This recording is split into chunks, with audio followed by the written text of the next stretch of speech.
Thank you.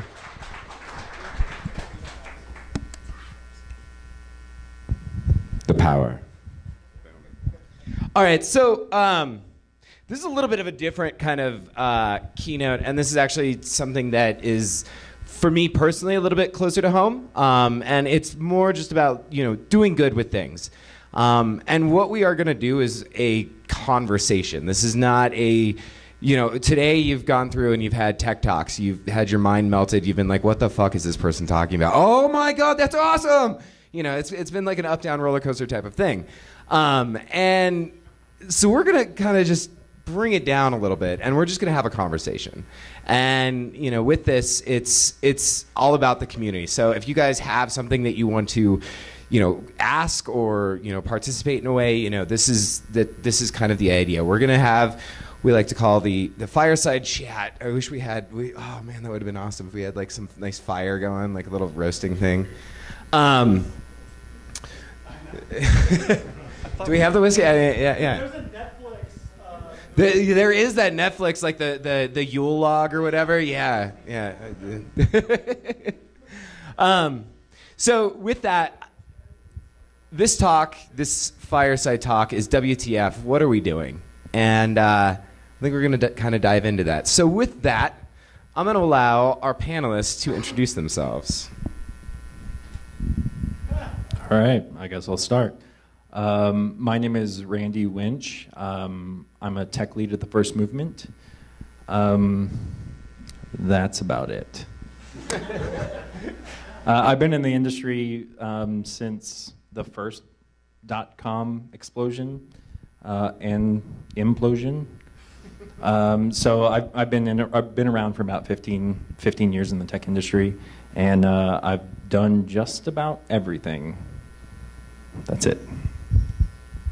Cool. I'm John Gilbert. I work at LRXD. I'm the Chief Digital Officer. Basically, it means I'll do anything for anybody, so whatever. So, but I lead strategy, creative, technology, engineering, UX, making clients pay, that kind of stuff, so whatever. Hi, I'm Ryan Boyajian. I am lead developer at LO PBC.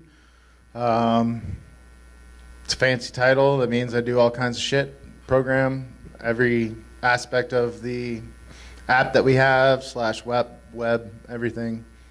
And yeah, product guy now. Woo! So on that, you guys have a number of different kind of backgrounds, but how did you wind up where you are? Where do you come from? Kind of, did you go to school? Did you self-taught? Did you go to school for accounting and fell in love with that Excel and found functions amazing, and next thing you know, you're a programmer? Or how did you get here? Why are you here? It started back when I was in high school.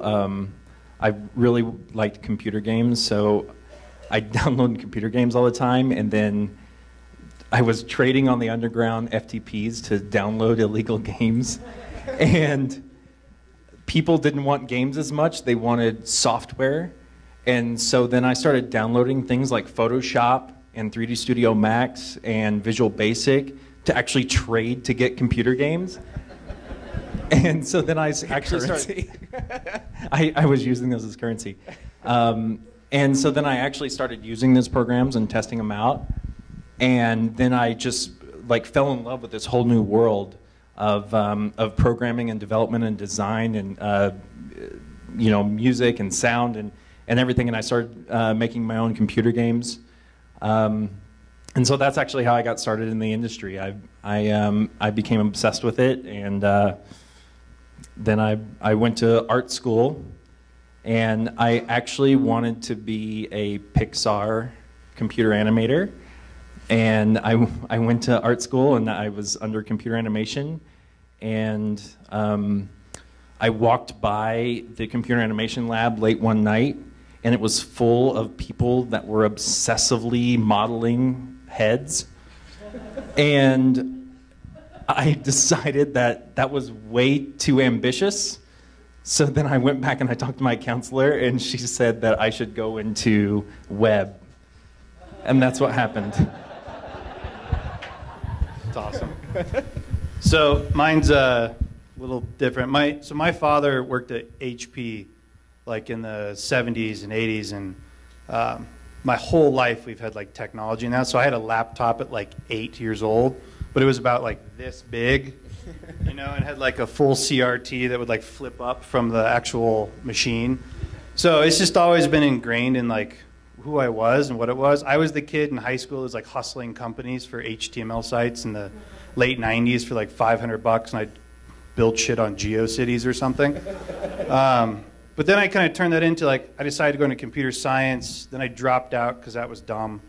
They actually didn't teach you anything. I went to the design side, got my degree in design. Then the internet happened, and I was like, oh shit, like I could actually make sites, do art, maybe, and get paid. And it was also like right before the .com like boom. So I was a part of a company that got bought that we didn't actually have a product. Which was really sweet because I was on like part of the tech team that would do like these deliveries of like training software. We didn't actually train anybody on anything because we just had a platform for it.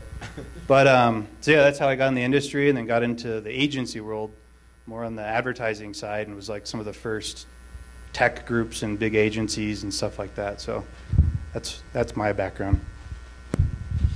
Jeez, a lot to follow up. I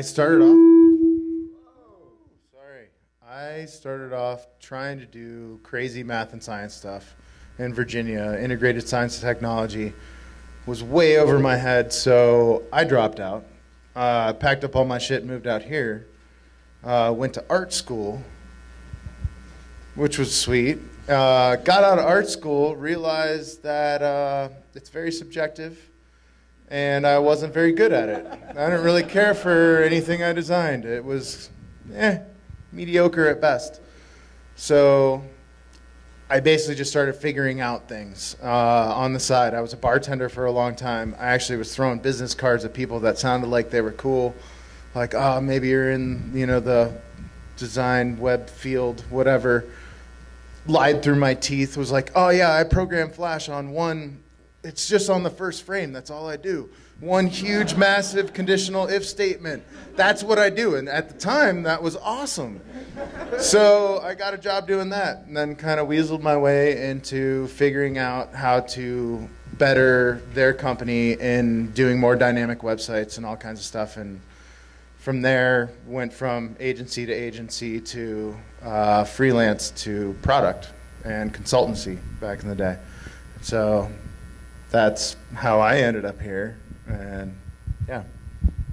Wild times. All right, so now that we've kind of got those things out of the way, we're going to kind of start the conversation portion of this. You guys know who these people are, kind of the backgrounds. But now, let's talk about, on the way to getting to these places, let's talk about the mistakes that you maybe have made, whether that is, certain jobs that you take, clients that you take. We have things where, you're talking about the .com bubble and things like that. People are throwing ridiculous amounts of money at you, but you're at the same time, are these good ideas, and is it worth your time and those things? So along the way of, kind of getting to where you're at now, what are things that you've seen that you've kind of, just experienced and seen firsthand of, clients, jobs, anything, bad remodels of a kitchen? I don't know, just weird things that you've seen along the way.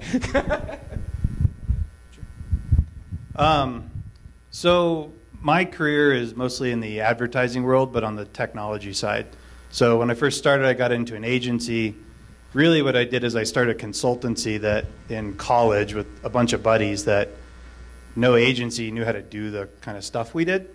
So the probably first best mistake that I've recently paid off is I started a company and took out a line of credit, right?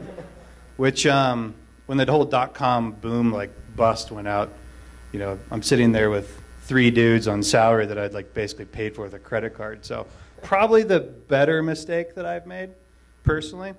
If you get really serious about it, I would say across my career, I haven't taken enough risks in stuff. So jumping ship from a product or a project, sometimes I get too calculated with it. And I know my very first job I was working for an agency that like farmed us out to bigger agencies. Like I helped start Ogilvy's digital arm, basically by being farmed out to them. Really probably should have left because they were paying those people some amazing money. But also like just the opportunity, you know, to do something different or move on. You know, moving on sometimes is really scary. So I'd say professionally it's something that's like always in the back of my mind. I've got friends that are in like extremely high places. Not that that really matters at all, but you know, just looking at where they actually made decisions to jump ship or do something different or go out on a limb and like risk it all. I really admire that in people. So clients, I mean, I could talk for days on like problems that I've had with clients. Probably the biggest mistake that I think you can make in this industry is assuming you can do too much and not understanding like what your capability is within the amount of time you have to do it. Like being on the agency side, you always have a deadline. So to say, oh yeah, totally, I can do that, and just to like make your client smile is like the worst shit you can possibly do. But is that do you ever find that as something that is worth, you know, like shelling out your time, your soul, your like sanity for? You know, at certain times, you know, is it worth it? Sometimes there's, I mean, we have projects where I've done personally projects where it was going to be just me building it, and it was due in 3 weeks. I worked 120-hour weeks to do it, and I'm proud of every single thing I did on it. But at the expense of my family, my wife was pissed for like 4 months. You know, like it's just, you got to take risks at some point, and sometimes those are bad ideas for different reasons. But I'd say, pardon, one of the biggest mistakes that I ever made actually was what I said earlier, lying through my teeth to get my first job. It was a great experience and had you hustling, but also like once I got into the agency world, it reminded me of like the deadlines and what you need to actually get done and like how much pressure is actually put upon you to make things happen in a given certain amount of time. And not having really grasped that notion initially, it lit a fire under my ass when I got into it and was like, holy shit, I need to make this thing happen in like 2 weeks. And 2 weeks might sound like a lot of time sometimes, but you know, to your point, like it's really like talking to clients and like telling them what you can and can't do and like how, all right, that's a great idea and yes, it's totally possible, but at the same time, we only got this amount of time and this is what I think can happen, and underselling yourself and not underselling yourself, I guess, underselling what you can deliver so that when you get to that point, you can actually over-deliver and make them feel that you had like value for their product and getting some things out. That was a huge thing for me. Other mistakes, obviously, clients. I mean, yeah, you sometimes work for the wrong people and it's just a shit show, and you might have a contract and sometimes that's the worst. You don't always want a contract. Don't deal with friends. They are terrible. Don't do anything with family. They're like the worst. I think those two right there sum a lot of things up. Right? Yeah. I mean, there's certain things you start to see when you start to notice people and how they work that you're like, oh man, red herring, the red flag, not going to do that. Just not going to get anywhere near that. Not going to touch it with a 10-foot pole. And it takes a lot to get to that point where you can actually realize that that's going to happen. And so the mistakes that you have ultimately end up giving you that kind of knowledge. And so ultimately mistakes are great. They help you out along your career for a long time. And they still happen and will continue to happen all the time, no matter how much you know about shit. So on mistakes, I mean, this right here, we were kind of talking about things like high point, low points, right? Like you have these, you make these like big mistakes, but then at the same time, those mistakes can be like a very big win. What you know, when we think about these things, you know, at the time you think of it as, oh my God, I really fucked this up, or oh my God, I over-delivered, or I overpromised and under-delivered, or those kind of things. What are your high point, low points of throughout that? Like whether that is working with your with specific clients, or running companies, or working in any one of these situations. What are those ebbs and flows? What's your low? What's your lowest you've ever been? And what's the highest? Notice they handed me the microphone. It's like, the low, let's send it to that guy. Actually, the one of the lows for me is very similar to both of them. It's not being here. I started a company when I was about 21. I didn't have capital, and so I made the same mistake he did, and also the same mistake he did by starting a company with no capital with all my friends, which was the worst decision I ever could have made.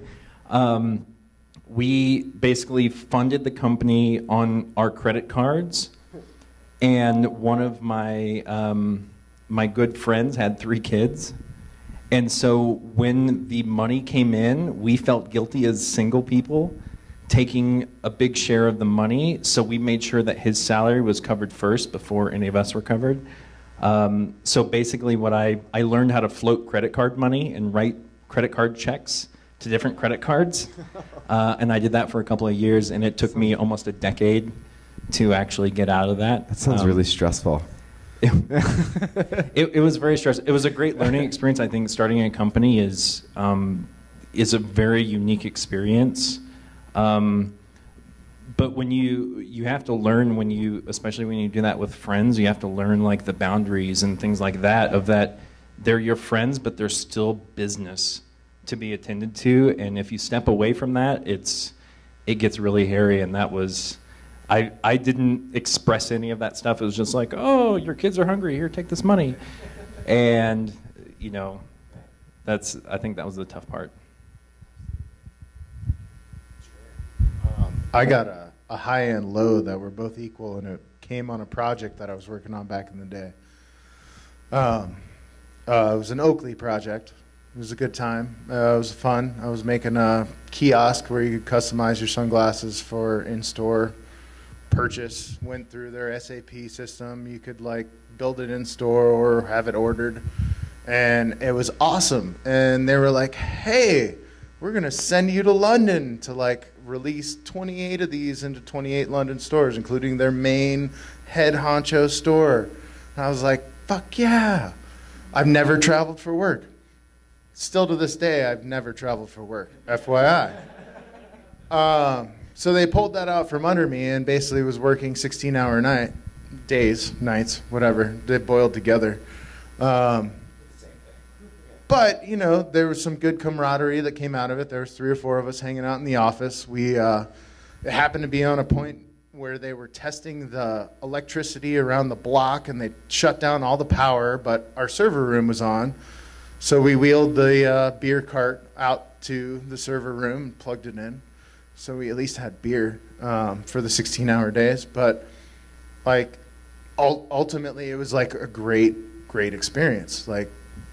Hang out and meet some people, get to do some things late at night, and release an awesome product, even though I didn't get to go out to London and see all the cool shit that they were going to install.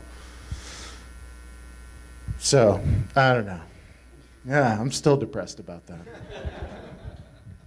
that. Low point. So in my current company, I've been a partner of it, and we've basically merged twice with 2 different companies. The first time didn't go so hot. So we had 25 people, they had 25 people. We hired another 25 people. So all of a sudden I had 70 people on a payroll, 75-ish, in there. And it's like, holy shit, you're actually responsible for a lot. We had 2 clients where they were 80% of our revenue, basically, that went belly up in 2008. And then overnight, I'm on vacation, I get a call that night. It's like, hey, tomorrow when you come in, you have to let go of 45 people. It was the worst fucking thing in the world, because they're my friends, they're people I cared about. But I had a really hard lesson about what is the business world like? And it still to this day is the worst thing. Like I get chills just like talking about it, because it was the hardest thing I've ever had to do. It was probably one of the biggest things I learned about business. It's not overextending the company and understanding why you're actually doing what you do. Everybody here takes a paycheck of some sort or owns a company. You got to treat it like it's the most important thing in the world. And when you don't, you end up having to let half of it go. And it's the worst thing in the world. Not to end on a low point, but.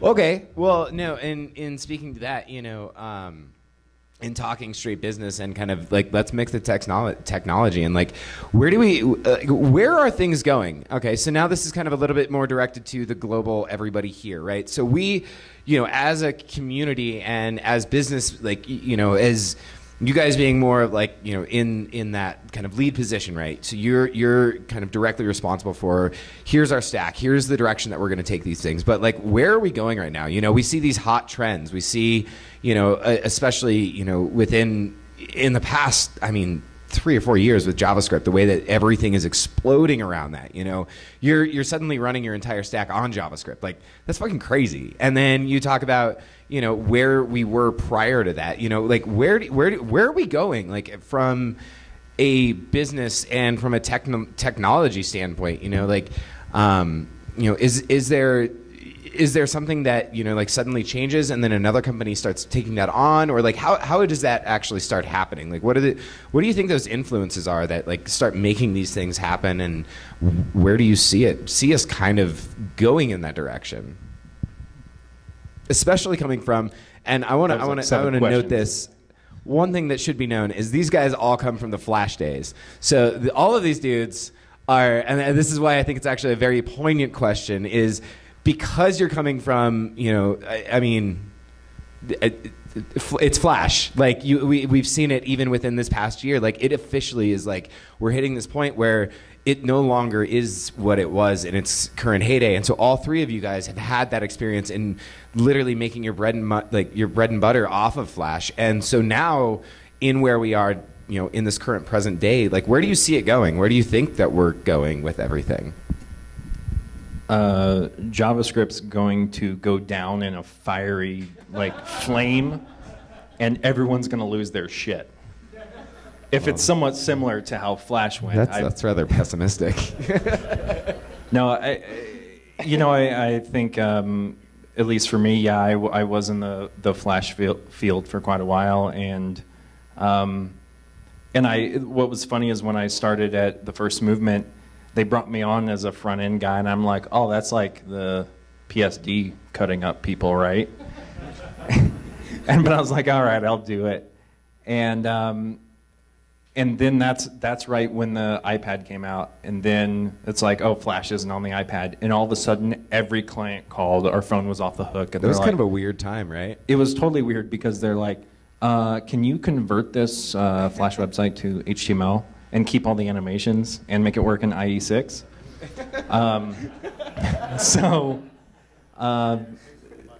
Oh my god. Oh. Yeah, that might have been the low point in my life. Actually. You take the rest of that. That was it. That was Everything it. Right else, that was the low. No, I think you know, the thing that I've learned is that the languages will change, the frameworks will change. Everything that we love now is going to like fall apart and turn into something else. But the core of it is still there, and it's like everything that I learned when developing Flash, I've taken that core knowledge of problem solving and I've moved that on to JavaScript. I moved it on to Java to do Android development. I moved that on to, there's a language called PHP. I don't know if you guys have heard of it. I've used it for years. It was cool before it was cool. You know, I've used a lot of the same core concepts there, and I think that's the important thing is if you get too stuck in your frameworks, in your language and things like that, you'll find yourself quickly at odds with everyone else, and that's where you take away the core knowledge of what you learn of problem solving, and you take that and you can learn that and you can actually apply it to the more you start jumping into other language and frameworks and things like that, you actually realize you're seeing the same thing over and over. And that's where you actually start to gain a lot of the experience. So I think that's the key takeaway, at least for me, of where things are going. Is actually, that doesn't say anything about where things are going, but I want to hit this with I think that leads us right perfectly into, like, you know, let's talk about, like, from a client side, right? So we're talking about all the way, I mean, all three of you guys. So, you know, within that, right? So we have these clients who are coming to us and they're asking for either some like I mean, you know, there's the ones who are being like, hey, we need masonry in this thing. We need a perfect grid, or we need the parallax thing, or we need these things. And then you get to a point also where they're like, it needs to work in IE6, and you're like, this is a really bad. You don't need it to do these things, you know. So from the client side perspective, like, and these tools and where we think things are going, you know, how do we continue to educate, like, our clients, right? So raise of hands on your support, you know, like IE8. I'm sorry. Okay. All right. IE9. IE9 plus. All right. And then everybody. Okay. So, you know, all right. I'm going to ask this. IE6 still. Anybody? All right. So it's still the thing is, these are things that we have to deal with. I applaud you. You know, and so within that right there. You're right. Yeah, you're still doing it. You're fucking rocking it. You know, but we still we deal with these challenges of our clients having these restrictions. You know, for us, you know, we can put out a site for our friends, and we expect that they're going to be looking at it on like Chrome, Safari, Firefox. Yeah, it's going to be up to date shit. Like sometimes we might like send a link to our mom, and we're like, oh no, I got to go play IT guy with my mom for a little bit and just like get her introduced.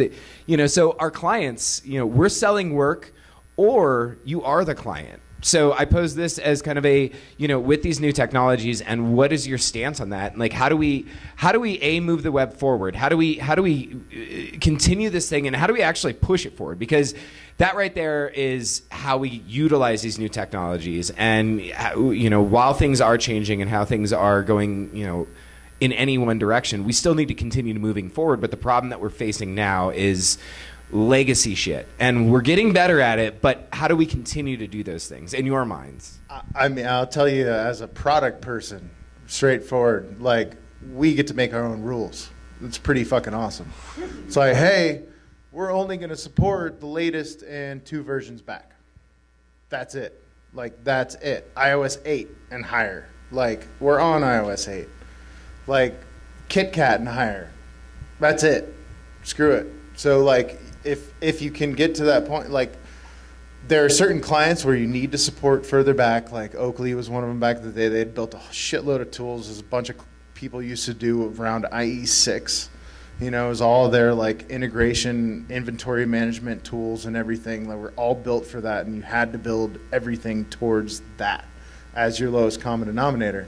So it's great to see that, you know, Internet Explorer is finally actually auto-updating. And hey, we don't really care about a couple versions back because it's going to auto-update. And 75% of people that have iOS will upgrade to the newest version within the first couple months, right? It's sweet to see that people are upgrading and that people are starting to get to the point where they trust that the newest version is going to be the best version. And you see this in apps, like app updates. Like most people have their settings where it's like it auto updates because you expect that it's going to work.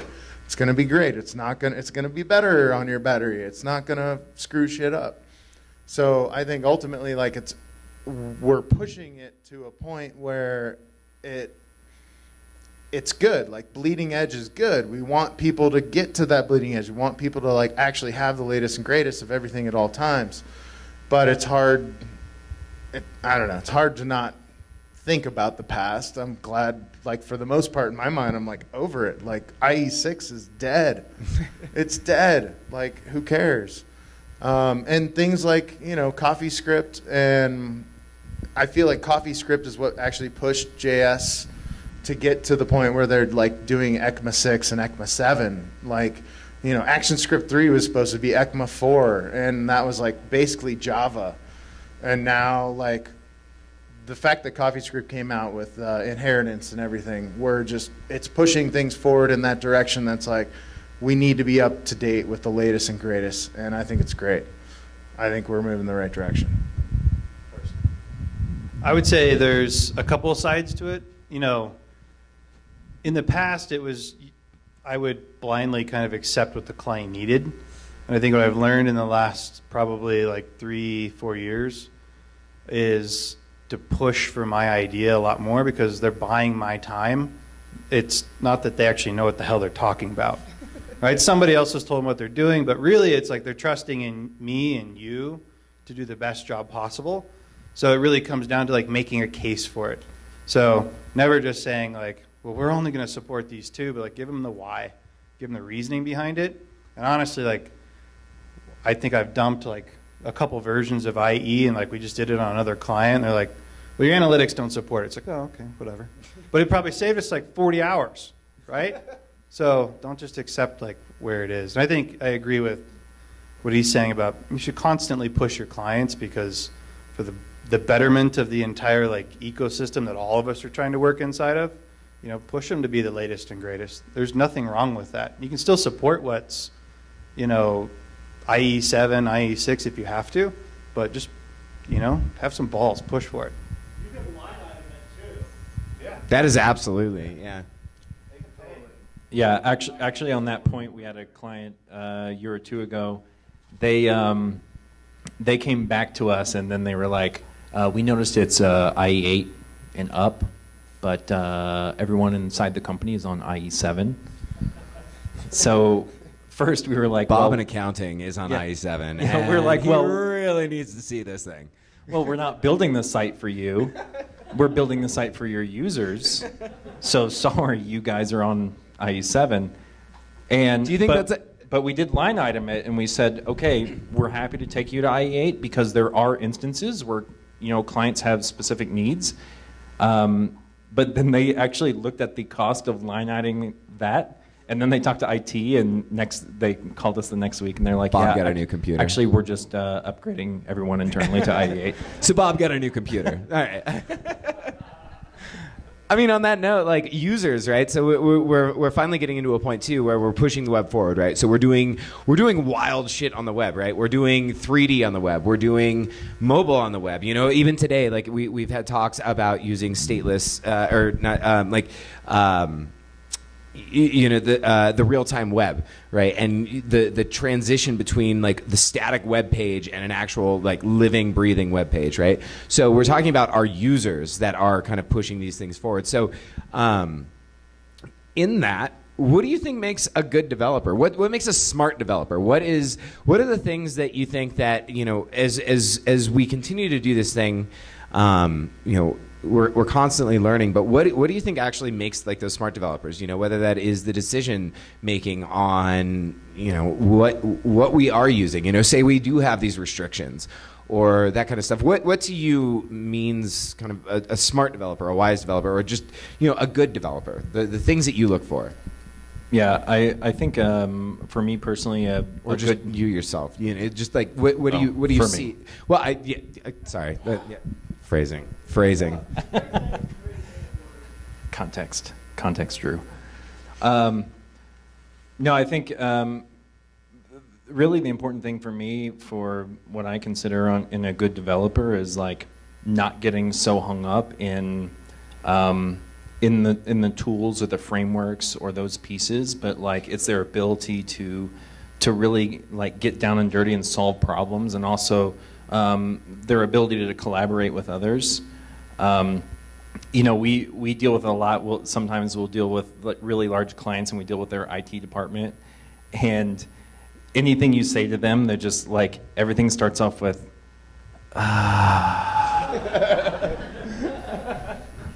you know, and that's, to me, that's not a good trait of a developer, right? Like, we need people that are willing to take on challenges and solve problems and realize that the tools, the frameworks, the languages, everything that we use and we fight over every day is not always going to be there, and it's always going to change. And I think that's what's really important is someone that's you know, open to change and really really can look beyond the kind of the intricacies of what we do every day. That's what I find ultimately important. Adaptability. Yeah, mine's pretty simple. It's honestly what I judge everybody by is logic and critical thinking. So are you being logical about what you're trying to do? Are you thinking critically about what you're trying to solve? I don't give a shit if you're the best developer, because I don't need that. I need somebody that can think the best. And the guys that I work with are amazing because they're the best at that, not because they're amazing at writing code. But I appreciate that, and I really value that in a person. It way over if they're the best, Rails developer or whatever. So, I'm not much to add, really. Problem solving is huge. Do you think it differs between, because you've had agency experience too, like with the difference between agency and product world, like is there that difference between, no. Out of curiosity. I mean, it's interesting. Slightly, like agency world, you might have to think more about, okay, this thing is something that I'm going to throw away. It's a piece of work that'll last for maybe 3 months, maybe a month, maybe a year, and then basically it's gone. Basically everything I ever did in an agency is no longer accessible on the web. It's just gone.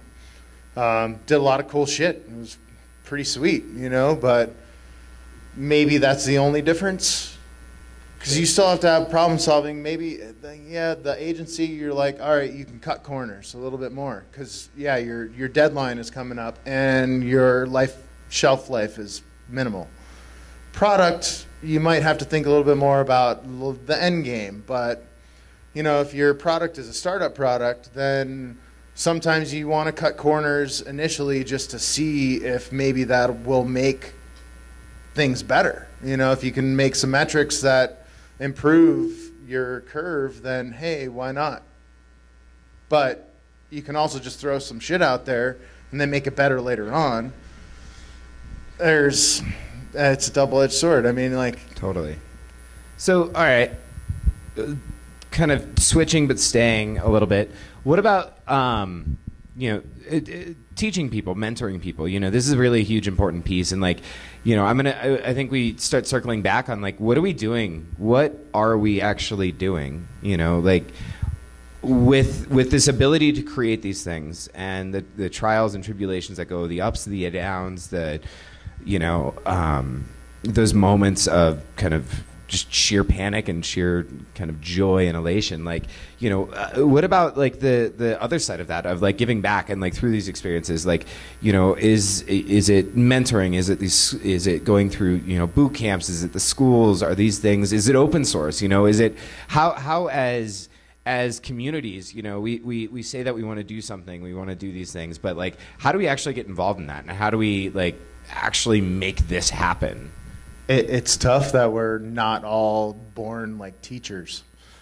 Honestly, trying to mentor somebody, trying to actually be out there in the community and help people out is difficult. It's tough. Because you have your own goals and you have your own things, and everybody's in their own hole and doing their own shit, But it's awesome to give back. It's awesome to try to help out and challenge some other people and help them out along the way and pick them up when they're falling down and make shit better out of it.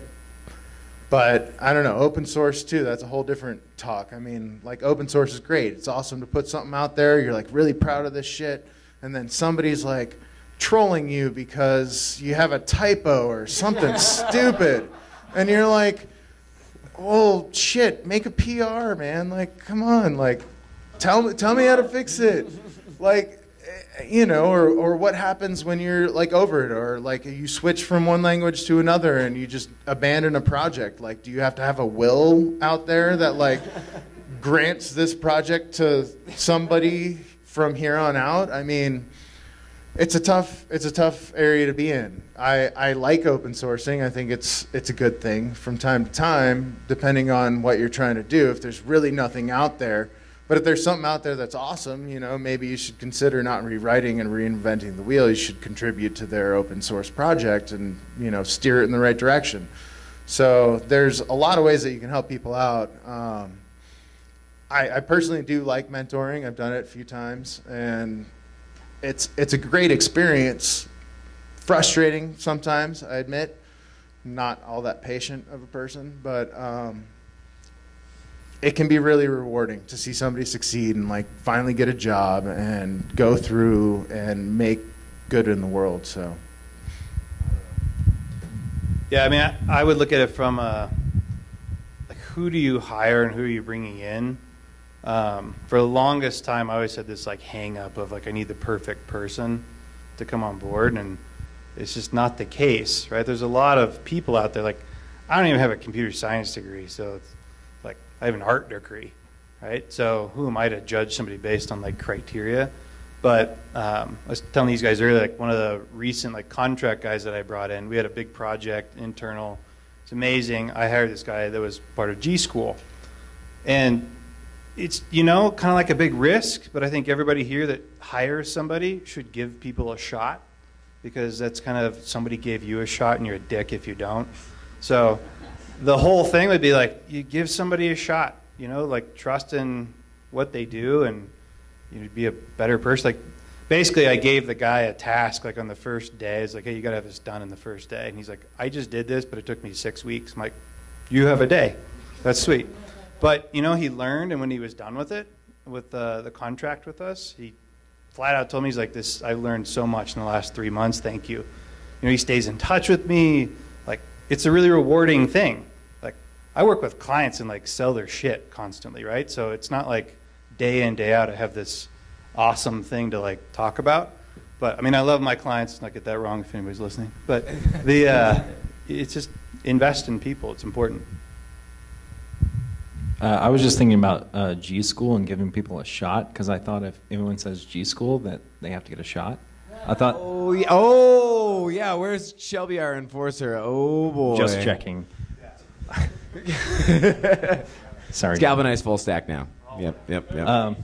It was G School then. I mean, that's a okay. What's our go ruling historical? on that? Historical we might have rules. we might have to have a discussion later. Yeah. I already forgot the question. Yeah. Huh? I already forgot the question. Oh, wait, what? You forgot the question?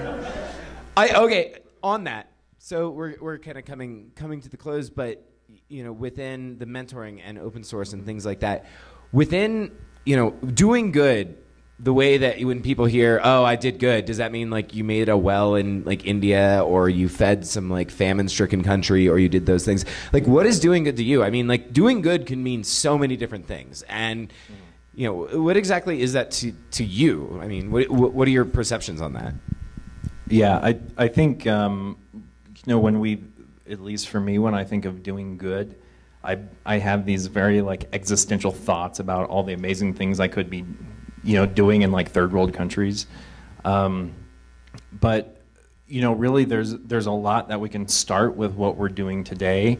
Thinking about the way we, really the way we work with like our coworkers, really like building teams and building family and you know, people skills, really, to break it down, right? You know, I think a lot of times we get, we were talking earlier today about how many times on Stack Overflow when somebody asks the question and the first answer is, well, why would you want to do that anyway? Has anyone ever posted Go that home, answer on Stack delete your Overflow? post. Anybody?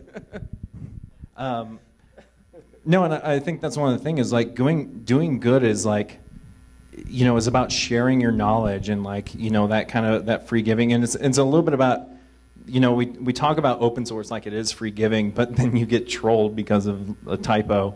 I think it's important to think about, you know, doing good in the way that you're giving to the community very, you know, very freely, you know, and non-judgmental, very inclusively. I think those are the very important pieces about giving back to the community. And, you know, one of the amazing things about this conference is, you know, one of the things I love about it is, you know, people come up here and they're doing their talks, and, you know, the courteousness that, you know, that people show and stuff like that. I mean, that's the stuff that really inspires me, like with our industry, is showing when people are actually very respectful of the things that we do. And it's like, you know what, we're going to make mistakes, we're going to do things incorrectly sometimes, but people there to help others and actually just provide us that avenue to get better. I think that's super important. That's one of the key components. I think doing good in the industry means like you give a rat's ass about what you're doing. And honestly, like for the longest time, I mean, I've been doing this since like the mid '90s. I've just worked for anybody and whoever that was presented, right? And in the last probably couple of years, our company's made a decision to we're going to work with the clients that we want to work with, regardless of where are we at revenue-wise or where are we at with stuff. So we're even investing in that kind of stuff. Like we got to build a really cool site in the last year that we're part of that's all for charity. It's like we actually can work on stuff that's giving like water to kids in Africa and stuff. I think it's important that everything that you do, like look at it, from a character point of view, like what can I do to actually do something that makes sense and not just like build the next cool site for the next cool phone. Like that has a shelf life of probably like 3 months. So you get a lot more reward out of it. I've probably built over 1,000 sites in my career. It's like I don't want to build sites anymore. I want to do something that's actually long lasting and has a bigger impact because it means more. Like building another site it's not exciting as much anymore. So agreed, for sure. I mean, having clients come up to you with actually good ideas that you think will help change the world also helps. Or joining a company that's a public benefit corporation that's aim is to be helpful for the public. Like it's cool. Also, to your point, like working with people, like overhearing somebody say something and being like, oh, hey, wait a minute, I know how to help you with that. Like having an open mind, an open ear, an open thought process towards what everybody's trying to do in their life is trying to help out the community. And the more we do that, the better. The more we help each other, the more the community is better. We're not all just here to make porno sites. We're like trying to do like some good shit. I mean, hey, yeah, it might put some money in your pocket. There was a time, that might be better. But like there's a lot of good things that are coming out of technology nowadays. Like there's a lot of good like healthcare apps that are like trying to connect people with their doctors and stuff like that, and like trying to upgrade that kind of infrastructure is actually pretty sweet.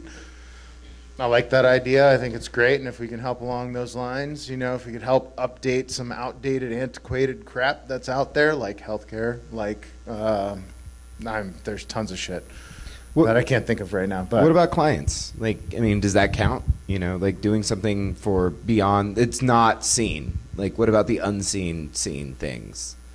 Does that count as doing good? Does that, is that something that, if you're building something for somebody or you're solving problems for somebody else, is that as well, is that part of exactly what you're trying to do and like in doing that good?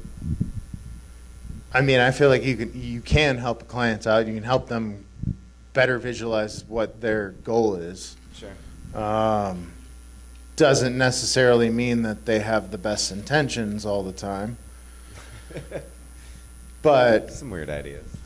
I mean, some clients they can get on your nerves, and whatever you try to help them out, you try to be like, hey, this is the way things should go. This is what I think is wrong with your business model. This is how I feel like I can help you along the way, and they might think you're an asshole or whatever, but ultimately just even having an interaction with somebody that thinks you're an asshole because you were calling them out on some shit and you don't work with them, hopefully will help them too. Totally. I don't know. Totally. So, all right, in closing, we have closing kind of thing. Making good on doing good. What are your thoughts? Kind of close this out, and just what are your final thoughts on in retrospect of everything that we are going through, everything that we've talked about tonight, just everything that we've done today, what are your kind of final thoughts on these topics and things like that, making good on doing good? Don't be a dick and be a good person. I mean, ultimately, like, write some good shit and make sure that you're not doing it in a way that like is overly complicated or underly simplified, or just do it the right way, talk to people, and be awesome. It's tough to really say. I Just think that's good. be awesome. I don't know. Kill it. Yeah, I would say understand like why you're doing what you do.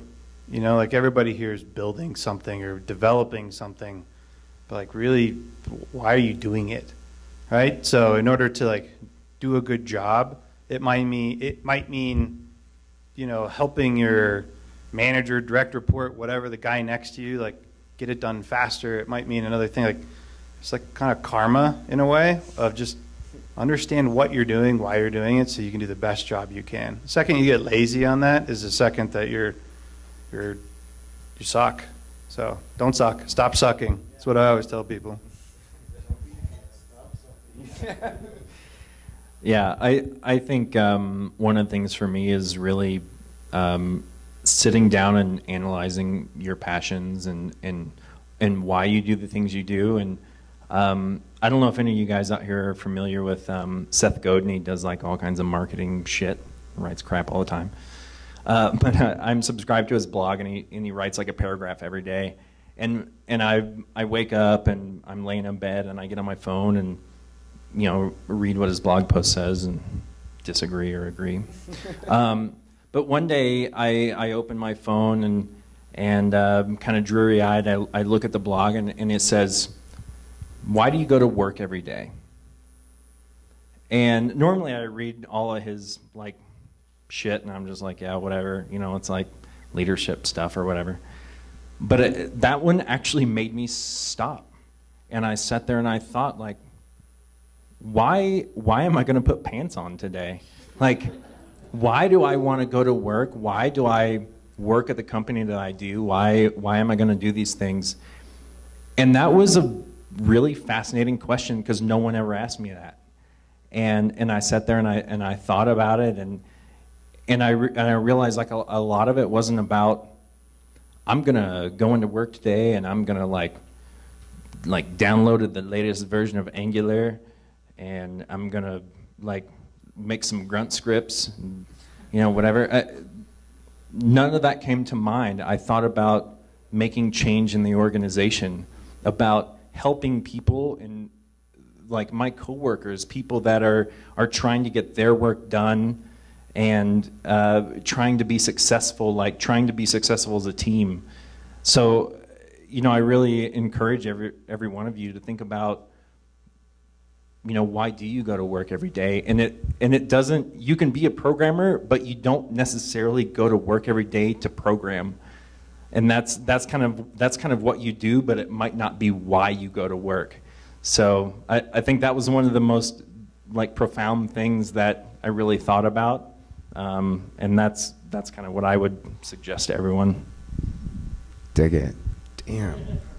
All right. Well, thank you guys so much. Really appreciate it.